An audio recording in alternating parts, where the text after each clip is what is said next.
Hi, I want to share with you how you can find people on LinkedIn that you don't know, but these are people that you want to connect with. These are also people that are not fellow alumni.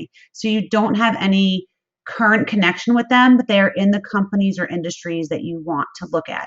A lot of people ask us about how do you find someone when you don't have a great alumni network, or maybe you had a major that was not very dominant at your school. So this is a way for you to identify people on LinkedIn that have a job that you would want or people that you want to connect with. And I'm going to show you how to find them.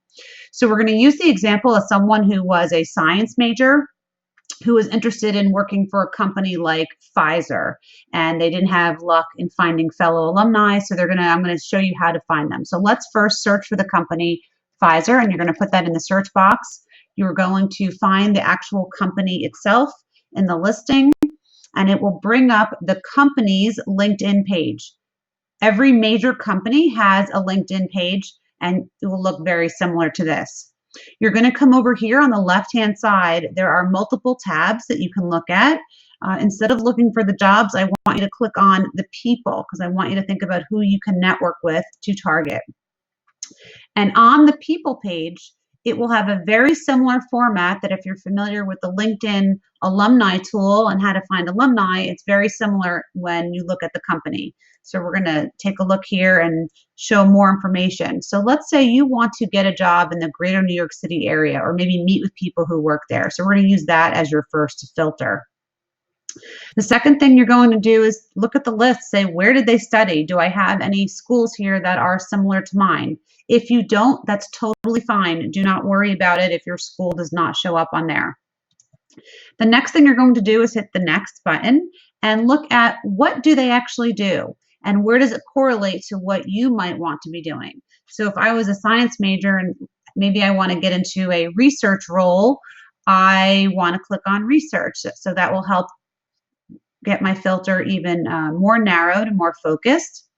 And maybe the last thing I want to look at, we'll hit the next button again to bring us back, is what did they study? So this is a good way to see, well, what else did other people study that led them to these types of jobs and these roles? I want to share that maybe I was a chemistry major. So what does it look like for people who also studied chemistry, who went into research, who are in the greater New York City area, and they are working for Pfizer? And that brings you to about 155 employees. And you will see them listed below at the bottom of your page. So some of them might show a picture, some of them might not. Don't worry about it. That's usually because you don't have as many connections, and that's another good incentive to make sure that you're making as many connections as possible, but you're still able to see the information. It should be able to bring that up. So if we were to click on a person, Cheryl Chow, we're going to take a look at her profile. And what's nice about this is that it starts to show you not only what is she currently doing at Pfizer, that she's been there for 5 years. It shows you her role. She's in safety reporting, but she also worked for another company, Genentech. And it also gives you ideas of companies to consider that maybe you haven't thought of before. You'll get a sense of where she went to school, that she also studied chemistry, that she also did her pharmacy degree at USC. So it just gives you a sense of what they do. So one of the things, if you wanted to reach out to her, you could say, like you, I also studied chemistry undergrad. I'm really interested in your role and learning more. Or another way to find something that you have in common, in addition to what you studied, is interests. And at the very bottom of the page, you'll notice there are interests, and it's grouped into 3 categories. Either you can follow people who are influencers, you can follow companies, and again, you can see the kind of companies they follow, but you can also see what groups they belong to. And this is a great way to find people in an area that you want to be in. So here she's a member of the Association of Clinical Research Professionals. Well, that's probably a great group for you to join if you want to do something in a similar field. By being a part of a group in your field, it also gives you better information. So here we clicked on the group.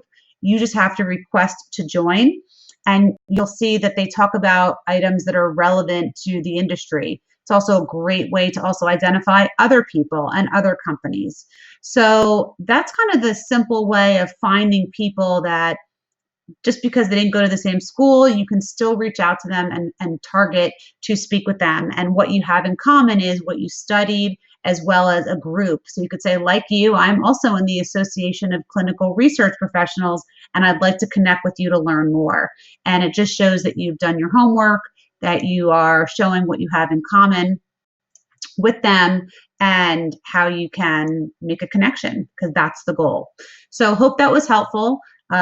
You want to be making as many connections as possible, whether it's alumni or non-alumni, but hopefully that's a way to help you get started.